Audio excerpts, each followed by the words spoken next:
Hi, everyone. My name's Michael. I'm one of the youth coordinators here at CPAC, Connecticut Parent Advocacy Center, and I really want to welcome everyone listening and watching to our great presentation on really a great online young adult wellness resource, turningpointct.org, and a little bit of a candid conversation on online safety, social media safety, A through Z on what's going on and what to expect. So I'm really happy to introduce Ali Kernan, who you know as the other youth coordinator at CPAC, and Kaylee, who is a project coordinator at Turning Point CT. So Kaylee and Ali, welcome, and thank you so much for being here. We appreciate it.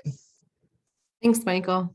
Thanks. So and just for the recording, this will be posted on our social media channels, YouTube channel specifically, and little snippets might appear on Instagram and different things like that. So stay tuned for that. And I think at that point, Ali and Kaylee, the floor is yours. Thanks so much.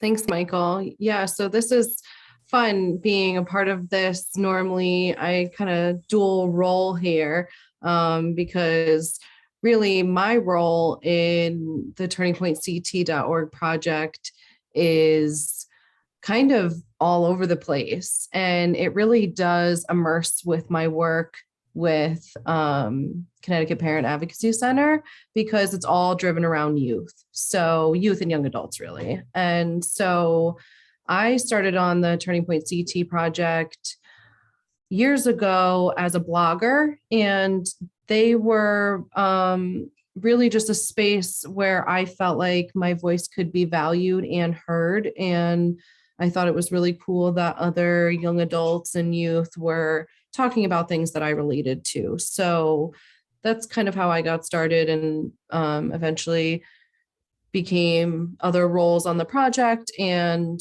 then I had left after working there for a few years to do a school internship, and I had kind of kept going. But then later on, I came back in a different capacity to provide one-on-one peer support, which is basically using my using specific trainings and certifications and really my lived experience of different human experiences and being able to guide someone one-on-one with whatever they're going through. So that was one key part of my job role there now. And I also just kind of help submit content, work on policy work and things like that related to peer support services in the state with young adults. So that has kind of been my role at Turning Point. So it's been really fun.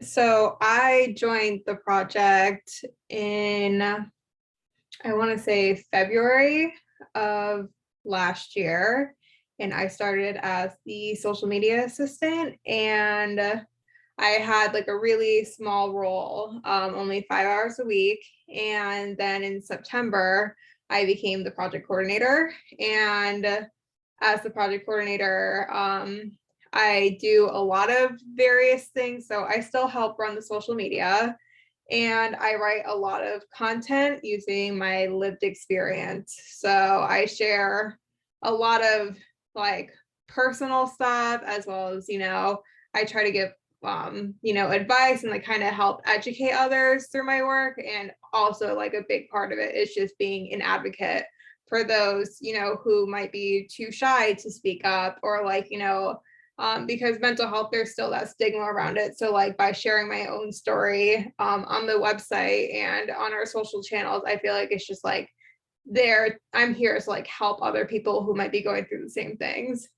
So I could give a walkthrough of the website if that's helpful. So let's see. Yeah, that'd be great, Kaylee. Thanks so much. I think our viewers would appreciate that for sure. Cool. Okay, so I think, can you guys see the screen? We can. Cool, awesome. So I think there's like a lot of great things that we have on the website. So I think a really good place to start on the website is the Q&A guide, where we like people usually have like questions about mental health. Like a lot of people, don't really know what a lot of mental health issues are, and they don't know what kind of things to help themselves or where to get treatment, how do I get services, like what should I expect when going through my recovery journey. And all of those questions are answered here by and for young people. So it's just a great place to start on the website. And as I said, all of the questions that anyone could possibly be wondering when they kind of embark on getting their mental wellness in check, they'll probably find it here. And it's nice because it's answered by young people. So, it's different having it come from a peer than having it come from a provider or an adult. So, another really cool section on the website is our stories. And I think this is a special spot on the website because it's a place where people teens and young adults in the state can come to share their story with others, because that's really a big part of advocacy for mental health is, kind of putting these stories out there to, raise awareness and to help others not feel alone. And there's almost, that relief you get when you kind of talk about your story. So this is a safe place for people to share their story. They can share it, and put their face out there in the world, but it can be completely anonymous because, a lot of people are worried about putting their face out there and being connected with mental health issues because of the stigma. And, a lot of people in this age group are trying to get into colleges or trying to get their first job. So we respect that. And, you can completely stay anonymous, but we have a button here where you can share your story.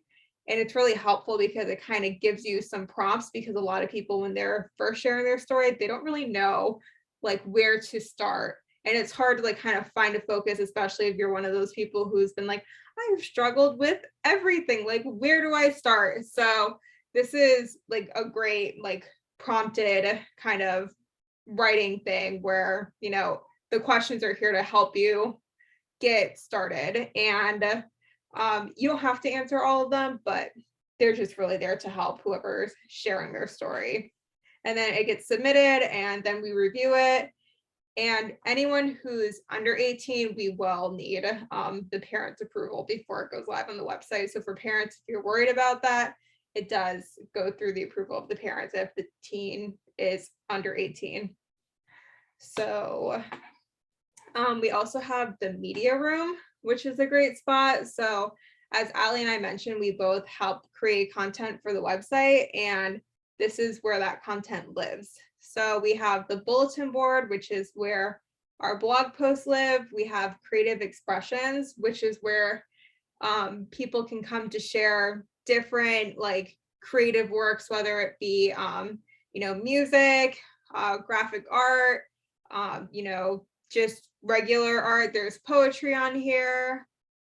So really, and photography, really any creative artistic outlet can be shared here.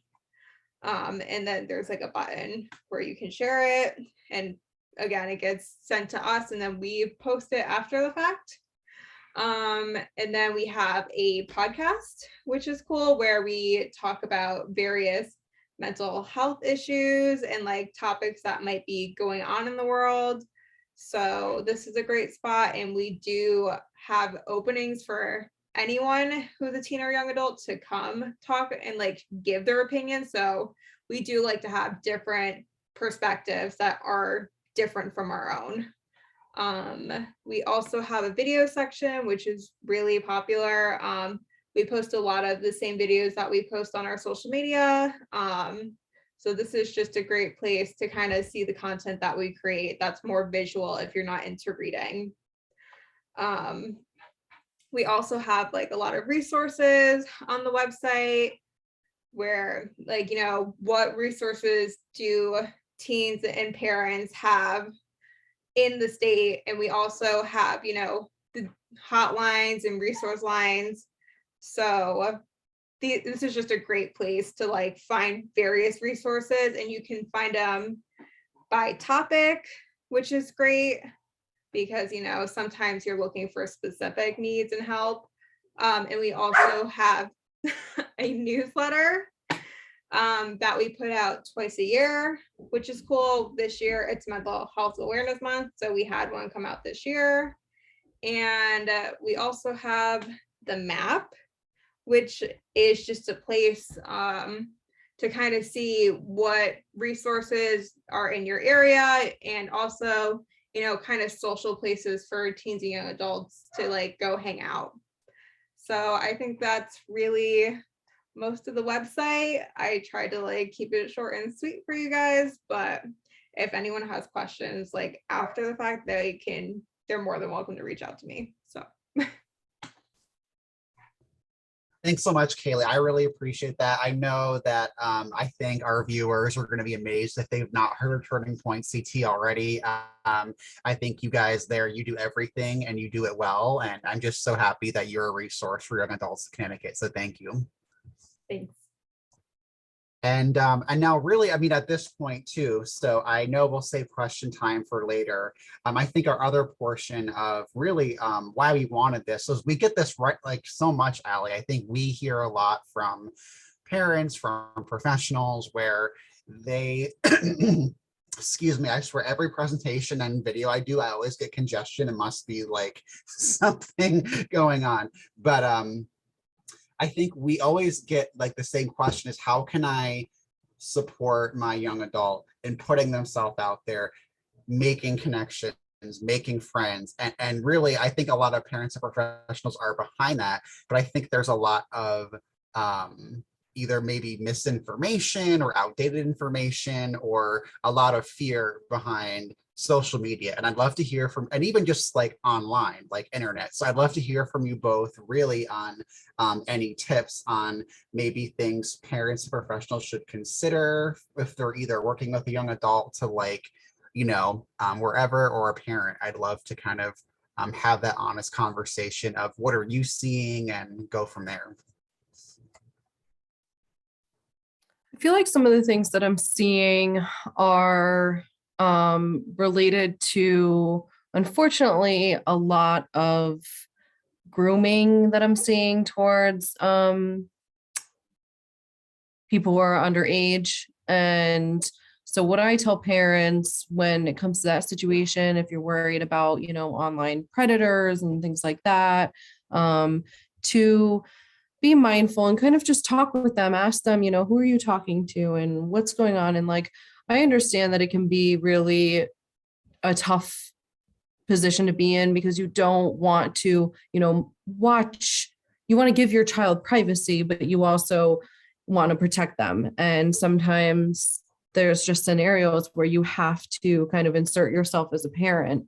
But I think it's about the type of conversation. Like it was hard for me to feel like I could be open with my parents if I was talking to someone online or something like that, because in my house, there was a lot of like, it was, you know, relationships and things shouldn't have really existed in a sense. So, and if they were, they had to be very within our network. So, I think the whole idea, it wasn't a space for me to be open about relationships and open about who I'm talking to and what kinds of things I'm looking at on the internet and things like that. But I don't think that it's inappropriate for parents to have a child safety type thing activated to devices, especially young children, because there's just so much spam on there that you don't know.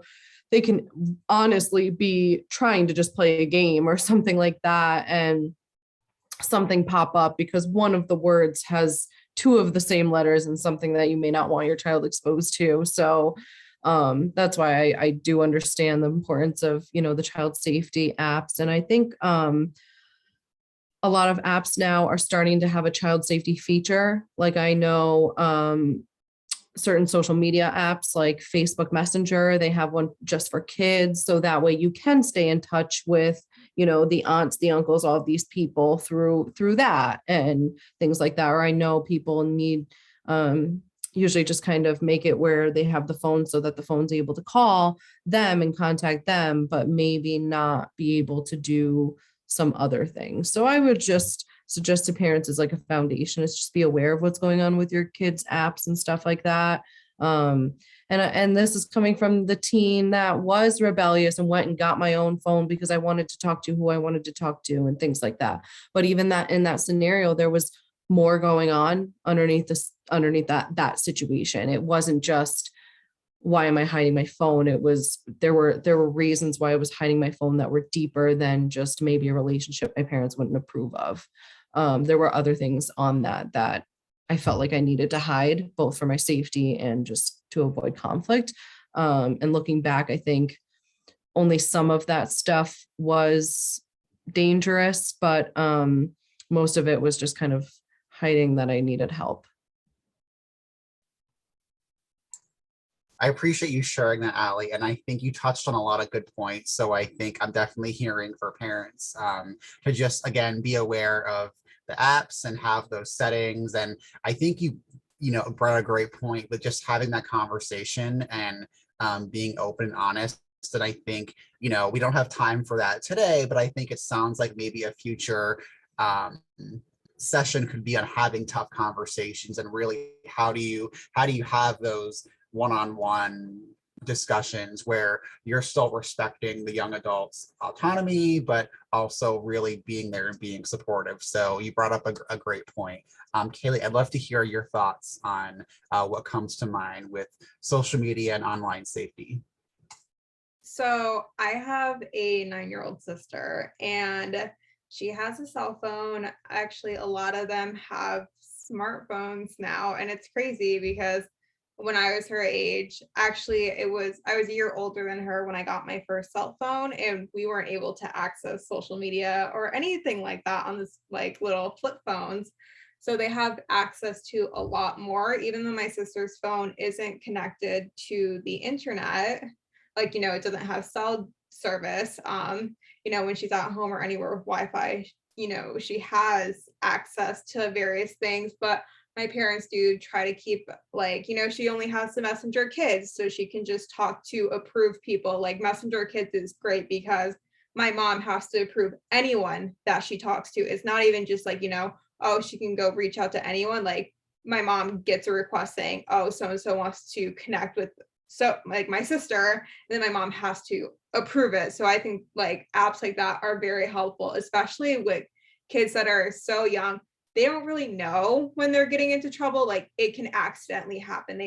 They're so young, they literally don't know. And my sister plays a lot of online games because a lot of the apps now, you don't have to have a game console to go play online games now. You can do it in a little app on the phone. And my sister plays I don't know if it's Minecraft or a knockoff Minecraft game. And she talks to people and I'm like, does mom know that you're talking to these random people you don't know? And I'll be like, I'm gonna tell mom, and I can kind of tell by her reaction, but whether my mom does know or does not know. So if I feel like my mom doesn't know, I'll kind of be like, hey, are you aware that she had random people talking to her on these games? I don't know who they are, because I try to look out too as an older sibling, because I wasn't dealing with that when I was in that phase of talking to random people I didn't know on the internet. I was older. I was not 9 years old. And the kids are so young and they have all this access. But as you guys mentioned, a lot of parents are afraid to have those conversations. And like I said, sometimes my sister's like, no, don't tell mom. And so you can tell the kids are also kind of afraid to have those conversations because I feel like they're afraid of getting in trouble if there is a red flag, because I think some of them do know oh, that's kind of weird. And my parent would be mad if I told them this, but that's where it's important to have those conversations to be like, hey, if someone says something that makes you uncomfortable to you, please come to me and let me know. You're not going to be in trouble, and letting your child know it's safe to come to me, and you're not going to be in trouble if you come talk to me about something that feels uncomfortable or doesn't seem right to you. Because even if they might not quite understand why it doesn't feel right, if they're able to talk to an adult about it, it would help everyone, both the parent and the child. it's so weird because I have like a younger sister. So like I've seen it firsthand and I'm just like, it's crazy that they have this access, but like those apps and like, parental controls do help.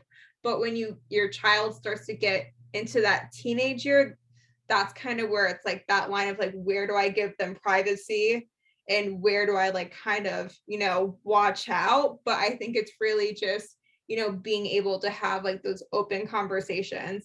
And Allie, like you said, I've definitely been that person who was like sneaking my phone. I used to hide my phone under my pillow at night because I was like stressed. I wasn't even like, a lot of the time I wasn't doing anything wrong, but I felt like I was.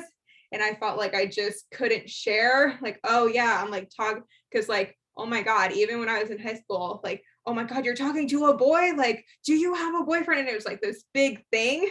So then that's where it's like, oh my God, it's uncomfortable. So that way, if something, if something were to happen with one of those people, I wasn't going to go tell my parents because I was afraid of being in trouble just for even talking to these people, even if I went to school with them and it wasn't just some stranger. So I think being able to like be open and like being a safe place for your child to like go to is very, very important. Because if your child's afraid to come to you, you're never going to get those like warning signs that something might be amiss on the internet. Yeah, and I think you did I loved your example of paraphrasing, but hey, if you feel uncomfortable or you think something's off, please come to me. You're not going to be in trouble. That was really simple but really effective. And I think a huge part of our work is really eliminating stigma, judgment, discrimination. So I think you just gave parents and professionals both some really helpful tools and at least a starting point to, I think it really is about how to keep technology around because it can be helpful and fun. And in today's world, it reduces isolation and there's a lot of positivity to the internet and apps, etc. But I think you both made some great points on just, it's not that we're trying to make everyone scared and afraid all the time, but I think it's just being mindful of, hey, if something comes up, have somewhat of a plan in place, as simple or as complex as you want to make it together. So I really appreciate that. I know that we'll be wrapping up shortly, but I think closing out, do either of you have maybe like a final thought you'd want to share for any young adult watching in terms of whatever's on your mind regarding, online, social media, safety, anything come to mind? I would say for a young adult or youth that may have a screen in their view, to try to make sure that whatever you're scrolling through and whatever type of content you're viewing, to have a balance of the type of content you have. I think that incorporating like more, making sure you take time to incorporate at least a few positive things, then that just helps you overall, because a lot of times we can get kind of soaked up in the negative and the drama and the comment section and the this and this and that. And even though there's a time and place for different types of entertainment, because we have to remember that it's entertainment at the end of the day. But we also have to remember, like, there is real stuff on there, real people's stories and real people's, feelings. And there's feelings in people behind the screen. So of those, like, when you're thinking of possibly saying something that could be rude or something, just maybe take a step back and think, like, would I say this to this person if they were right in front of me? And if you would, then, I get it, comment, but try to absorb some positivity throughout your scroll, or just, even if it's just incorporating some animal videos or some, some cool nature stuff or something like that. I think it's important because I know I catch myself sometimes down a rabbit trail, and like before I know it, I'm now visibly upset over something that I really have no control over. So just taking the break, taking time to break. And really my final thing is sometimes just take times to be in the moment. There's so many times that I wish I didn't sit there with my phone, even though I wanted that video or I wanted that picture to capture the moment to always remember. I get the importance of taking pictures and things like that, and you want to have those memories and keep doing that. There's plenty of things I wish I had pictures of, but make sure you like get that video, get that picture, whatever, and then just put down your phone and think, be in the moment, notice your feelings, like notice all of your senses and the way everything's affecting you, because you want to still be in the real world and you want to still have authentic connections with another person, and you want to be able to go to a restaurant and like look people in the eyes and talk to them and hear them when they're speaking, and have learn body language to show, you know, support over one another. So I would just, that's kind of my last little bit. Thanks so much, Allie. I love all that you talked about: balance, positivity, a little bit on not taking things personally too, right? I mean, that's hard lesson for me. I still get caught up in that. So thanks for sharing all your wisdom. And Kaylee, I'd love for you to close us out with any closing thoughts for any young adults watching or listening. So I really liked what Allie said about making sure you do consume positive content, because in my teen years, I dealt really, really heavily with my depression, and I would kind of, this is going to really show my age, I would go onto Tumblr and I would just get lost in like those really depressing, you know, text posts, like over like an aesthetically pleasing photo, and, you know, all of these like depression quotes, and like, you know, basically no positive anything. And it would just like bury me deeper into this hole. And like, there's a difference between reading someone's story of like, you know, their struggles, than just like consuming like negative after negative of people saying it's never going to get better and like life is going to be like this forever. Like, why is my life like this?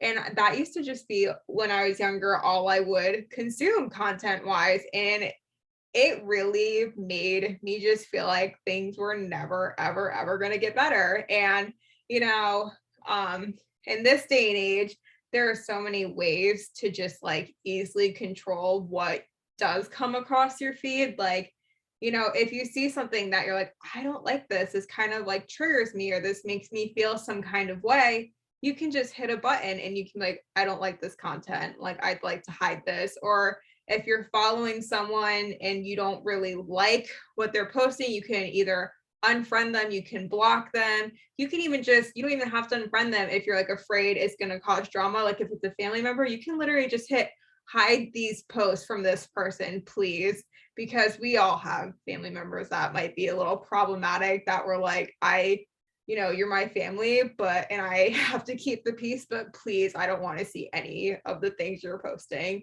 because it's not okay for my mental health. And, you know, that's okay to like, because you have control. It might not feel like you have control, especially because like you get suggested posts and all this other stuff, but at the end of the day, you really do have the control and the power to like, please, I don't want to see this, and to just, you know, hide it from you. And there's really nothing wrong with that. You're not weak for like, you know, having those boundaries and setting them, because you can set them on the internet much like you can in real life. And you do have the power to do that. So I think that's really important to note, that you have control over what you see. I love that. Thanks for sharing, Kaylee. I think, you know, really closing out, both of you shared so much with the Turning Point overview and just top tips on safety. Again, Allie, Kaylee, I can't thank you both enough for really helping our viewers to really be mindful of what's out there and how to really use the internet apps and social media in the best possible way. For our viewers, again, for more information, please check out cpacinc.org for more of what we're doing with programs and advocacy. And please check out turningpointct.org to see more of Haley and Allie and the rest of the Turning Point CT crew. And thanks for watching. And until next time, take care. Bye-bye.